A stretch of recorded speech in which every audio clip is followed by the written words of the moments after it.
The New York Stock Exchange has marked its worst week since the 2008 financial crash. By the closing of the bell on Friday, the Dow Jones was down by 913.21 points, a 4.55% drop. Optimism collapsed when New York Governor Andrew Cuomo gave the order for residents to stay at home except in case of an emergency. The New York Stock Exchange has been empty as the exchange moved to purely digital trading earlier in the week in a bid to stem spread of the COVID-19 novel coronavirus. And Trump says a national lockdown is unnecessary. Governor Cuomo has done in New York, is there any more consideration to a national lockdown to keep people in their homes? I don't think so. Essentially, you've done that in California, you've done that in New York. Those are really two hotbeds. Those are probably the two hottest of them all in terms of hotspots. I don't think so, because you go out to the Midwest, you go out to other locations, and they're watching it on television, but they don't have the same problems. They don't have, by any means, the same problem. Mexico is restricting non-essential travel to the United States. If they send back people that are neither Mexican nor from Central America, Mexico will not accept them. We are going to exhort, we are going to encourage that the population abstains from the border area, firstly for their own decisions from making trips that are non-essential, for their health. A U.S. patient who tested positive for COVID-19 was evacuated via air ambulance back to the United States. The patient was in good general condition and was transferred with his wife. The evacuation was carried out in response to a request made by himself and relatives. Haiti has revealed its first 2 diagnosed cases of COVID-19. In a press statement at the National Palace, President Jovenel Moïse announced the unidentified patients who tested positive for COVID-19 had been quarantined. He also decreed a curfew and declared a state of sanitary emergency in the country. The curfew will be effective from 8 p.m. to 5 a.m. As well, gatherings of more than 10 people are now prohibited, and the population has been advised to maintain social distance to avoid contagions. Moïse also said he would close all airports, schools, factories, and seaports. The Jamaican government reported the country's first COVID-19 death this Thursday. Permanent Secretary in the Ministry of Health and Wellness disclosed yesterday that the victim was a 79-year-old man who had traveled to New York and had diabetes and hypertension. The deceased was one of 2 patients who tested positive for the virus during the 24 hours preceding the announcement. Jamaica now has 15 confirmed COVID-19 cases. One of the positive cases that were tested in the 11 is linked to the first patient, patient 1, while the second is our new patient with a travel history from New York. China has delivered 4,000 COVID-19 test kits, among other medical supplies, to Venezuela to support its fight against the coronavirus crisis. Under crippling U.S. sanctions, the government of President Nicolas Maduro needs all the help to contain the pandemic. A shipment of 4,000 COVID-19 testing kits has arrived in Caracas from China. Venezuela has also received masks, gloves, protective suits, medications and other medical supplies which will be distributed among 46 hospitals to help the fight against COVID-19.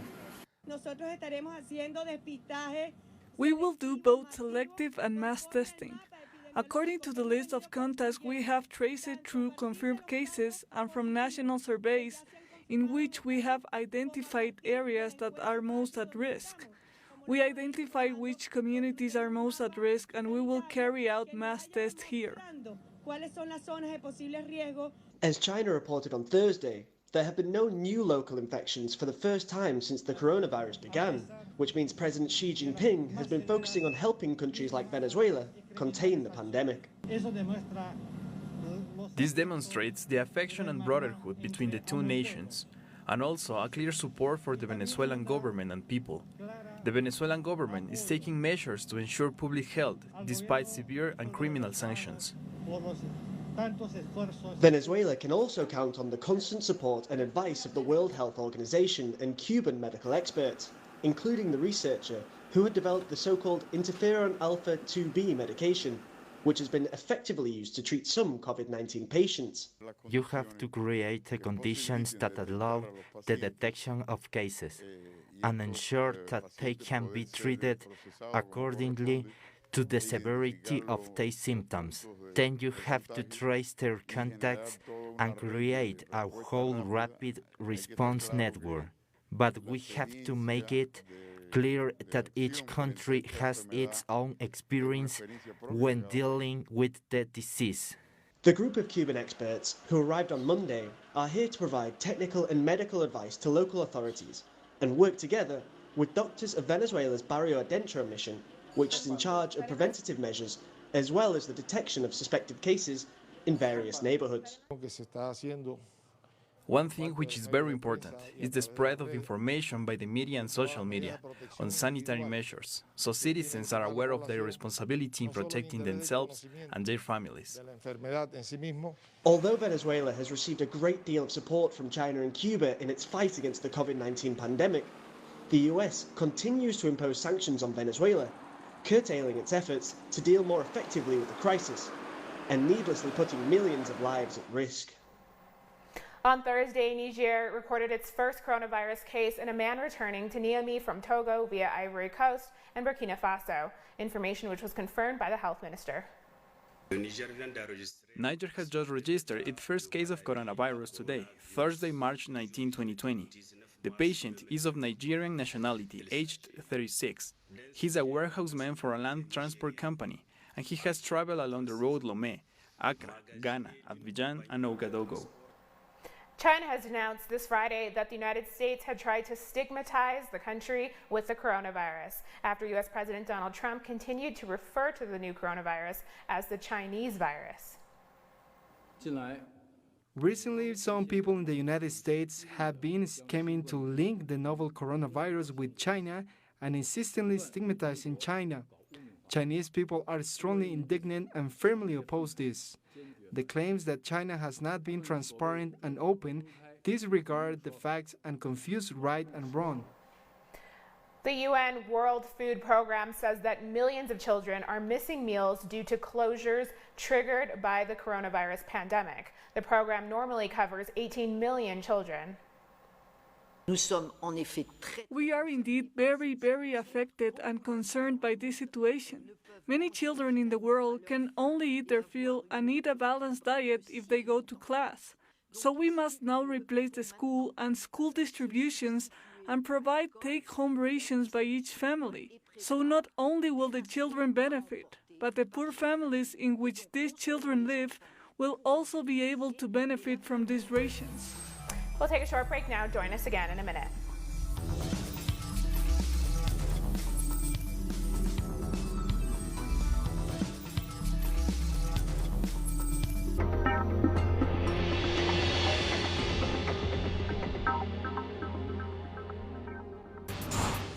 Innovation, science, the technological breakthrough, and its influence in society. Viajeros del saber, el futuro está aquí. Atomen. Monday, only on Telesur.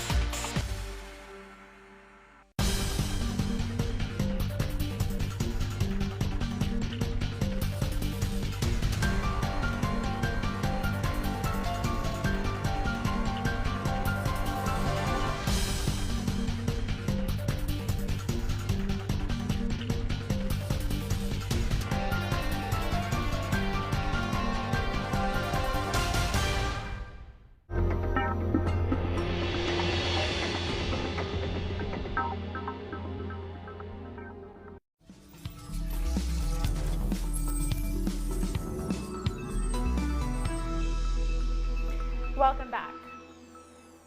Luis Almagro has been re-elected as the General Secretary of the Organization of American States. The session was held despite fears of possible COVID-19 contact. Luis Almagro received 23 votes, while Ecuadorian Representative Maria Fernanda Espinosa received just 10 votes. With that, the controversial Uruguayan figure, a key architect of current and ongoing foreign intervention efforts in Venezuela, has been elected as secretary of the organization for the next 5 years. The votes cast for Luis Almagro Lainez, 23. For Maria Espinosa, Fernanda Espinosa, 10. 23 for Luis Almagro, 10 for Maria Espinosa.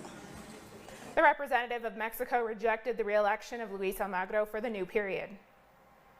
The delegation of Mexico takes note of the re-election of Luis Almagro as the Secretary General of the Organization of the American States for the next 5 years. Mexico is convinced of the imperious need for us to revitalize our organization, for it to be able to exercise genuine leadership and not to get bogged into present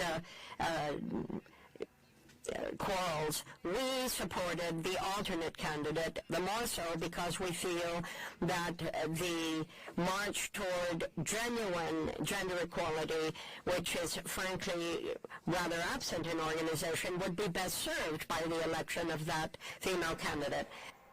In Bolivia, social movements of the MAS are denouncing attempts by the right wing to postpone the date of the upcoming election. Our correspondent in Bolivia, Freddie Morales, has more. Social movements linked to the MAS political party are rejecting the right wing's attempt to postpone the presidential elections, which are initially set for May 3rd. They will be doing so on the grounds of the state of exception imposed by the de facto government due to the coronavirus health crisis.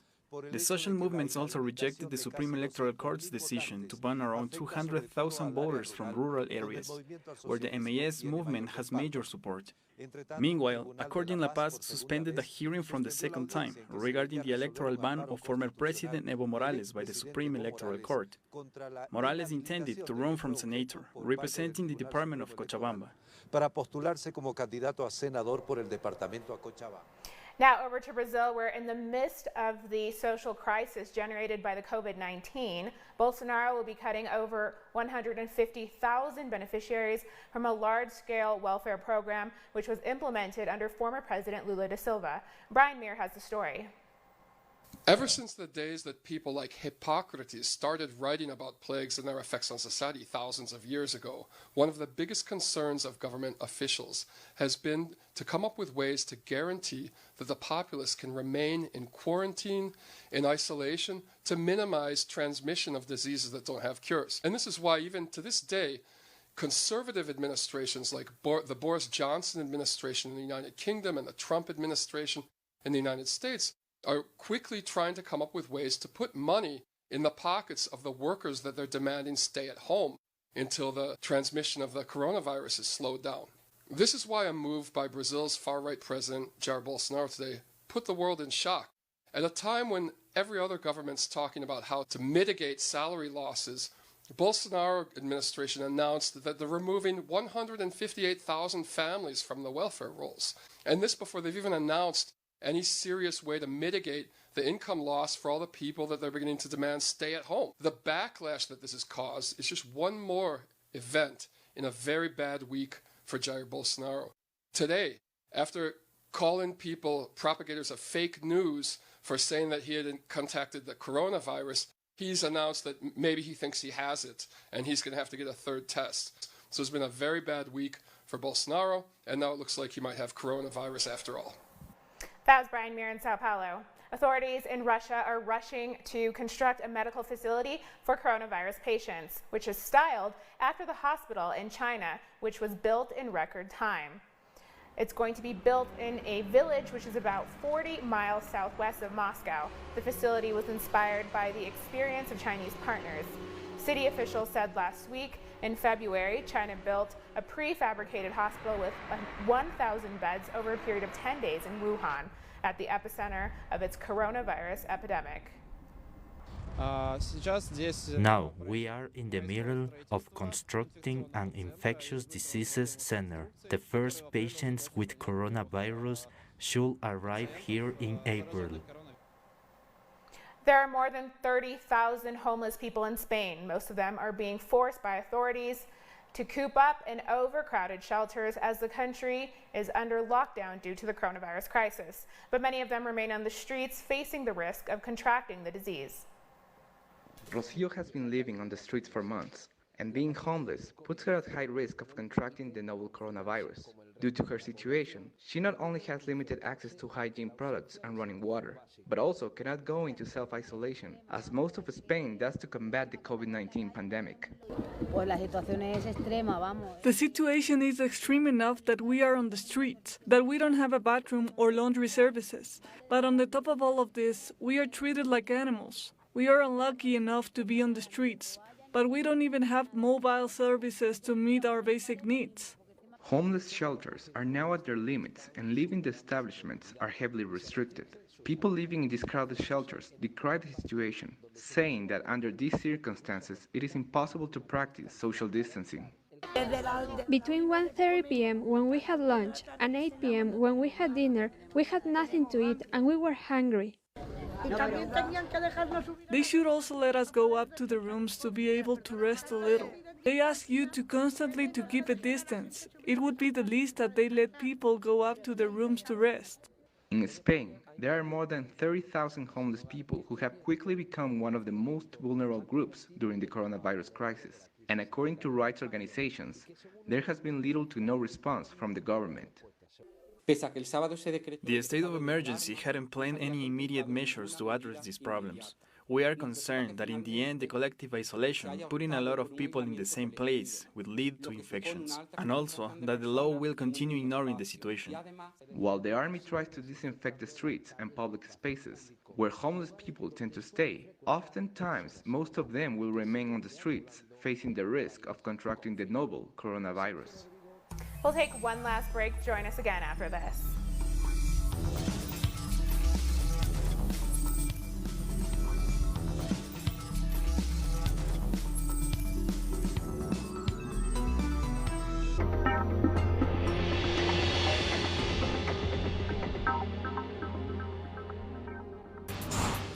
Innovation, science, the technological breakthrough, and its influence in society.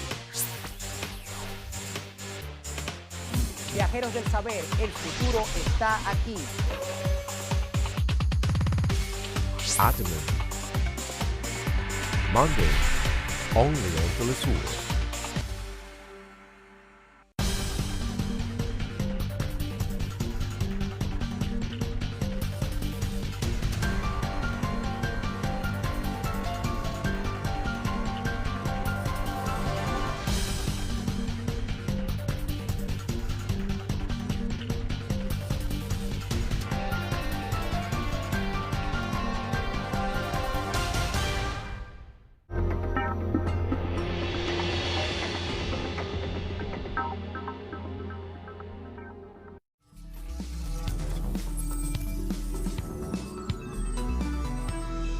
Welcome back. The Turkish army announced this Friday that it was withdrawing troops from two cities in Syria's northwestern Idlib region. According to a statement, the Turkish army reiterated from Sarmin and Binish. The move comes just a few hours after Turkish troops were reportedly ambushed along the Aleppo-Latakia highway. Although no casualties were reported, no force has claimed responsibility for the attack, and the information is yet to be officially confirmed. International coalition forces in Iraq have begun to withdraw troops after handing over the first military facility to Iraqi security forces. Iraqi forces officially took control of the Al-Qaim military base close to Syria's border after U.S. Army troops completely withdrew from the area. U.S. coalition forces are set to withdraw from two other military bases in the northern region of Iraq in the following weeks. The withdrawal plan includes Qayyara base south of Mosul and the K-1 base in Kirkuk province. The withdrawal of U.S. troops comes after several bomb attacks against their military bases and increasing calls from the Iraqi population for them to leave the country. At least 29 members of the Malian armed forces were killed in an attack by terrorists in the Gao province in the northeast of the country. Malian armed forces reported the deaths of 29 troops and another 5 wounded following the attack in the city of Tarkint. The attack occurred in the early morning hours of this Thursday. No group has claimed responsibility for the attack. After the 2012 coup in Mali, the country has seen increased tensions and violence, with Tuareg rebel groups and jihadist organizations having occupied the north of the country for 10 months. French military intervention helped to expel the militia groups, but several regions remain in an uncontrolled state. President Rouhani congratulated the Iranian nation at home and overseas on Nowruz and the beginning of the year 1399. In a message marking the New Year holiday, Rouhani promised that the country would overcome one of the world's deadliest coronavirus outbreaks with unity, effort, cooperation, and the efforts of doctors, and congratulated all doctors, nurses, and medical staff who are now beside patients, especially those who've been infected with the virus. He also spoke on what he called the cruelest assassination against the great commander, Qasem Soleimani. The most severe sanctions in history are imposed on our people by international terrorists. The oil industry is subject to the most severe sanctions. But our great nation has withstood these ordeals, and our people have written an epic new page by turning the economy of the country without oil, for the first time in decades. We were not defeated. We resisted the American pressure and came out victorious. We will overcome the coronavirus by being united and with the effort and cooperation, and with the efforts of the doctors. This is the year of the leap in production. Here is the slogan for this year. The responsible parties must act in a way that the production makes a leap and a significant difference in the lives of the people. Iran's Foreign Minister Mohammad Javad Zarif said in a message on the occasion of Nowruz that to make the world that will emerge from the COVID-19 a better one, all must seize the opportunity to forge a new path and denounce the continued criminal U.S. sanctions. We are all in this together. To better confront the virus, we need to better work together. But to get there, the war on multilateralism, international cooperation, and the rule of law must come to an end. And those who passively comply with the whims of unilateralist bullies must wake up to the reality that they're also responsible for the destructive ramifications of aggressive unilateralism.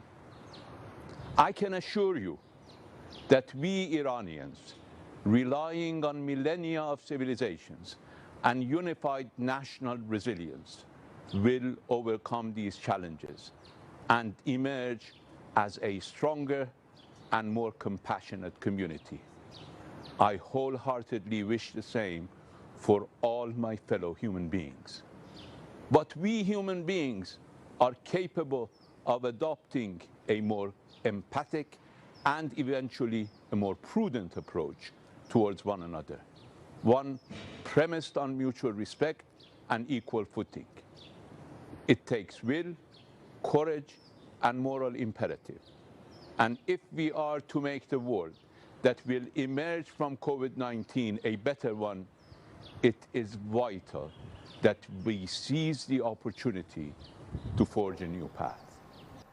Here is the latest from Iran. The country's deputy of health minister reported from his daily press conference that 1,046 new people have become infected with coronavirus during the past 24 hours. 149 more people died during that period, and 5,979 people have recovered in total since the outbreak of coronavirus in Iran. Given the latest figures of the health ministry, the total number of people diagnosed with the virus has reached 18,407 people, out of whom 1,284 people have died. Professor, writer, and internationalist Tim Anderson spoke recently slamming the Western corporate media for its irrevocable commitment to an interventionist agenda. He also remarked on the popular support for the Syrian Arab army and President Assad during a decade of siege by the West. They are bad losers. The US in particular is very upset that they haven't been able to destroy Damascus or break up Syria into a little, an Alawi state and a Shia state or a Sunni state or whatever, or a Druze dependency of Israel or whatever they wanted to do with it. They haven't been able to do that. Because in Syria in particular, of all of the entities that's popular, the Syrian army is extremely popular. That's one thing I was convinced of from the very beginning. Why? Because it's a genuinely pluralist state, and people from every sect and every community participate in that, and they've all lost family members there. Well over 100,000 soldiers have been killed, Syrian soldiers have been killed defending that country, and the army is, and they're still fighting and dying in Idlib there. And it's enormously popular. And if you think back to the early days, the hope was of the, including, shamefully, we had a foreign minister in my country said that he wanted to see the assassination of the Syrian president and a big defection from the army, that the army would split on sectarian lines, the Sunni there and other there. It didn't happen. They lost maybe 1,000, 2,000 to the gangs, so they came from very extremist Sunni families or whatever, but basically the army held together and the people supported the army, and that's the only way a little country like that could survive this enormous onslaught, basically. So war crimes,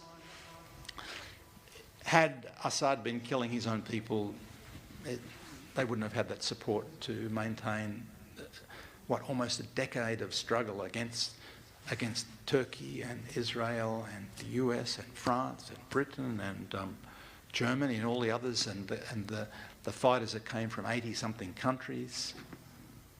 They wouldn't have survived had this man been the monster that the Western media portrayed him as. And with that, we've reached the end of this news brief. You can find these and many other stories on our website at telestar-english.net. And join us on social media. We're on Facebook, Twitter, and Instagram. For Telestar English, I'm Camila Escalante. Thanks for watching.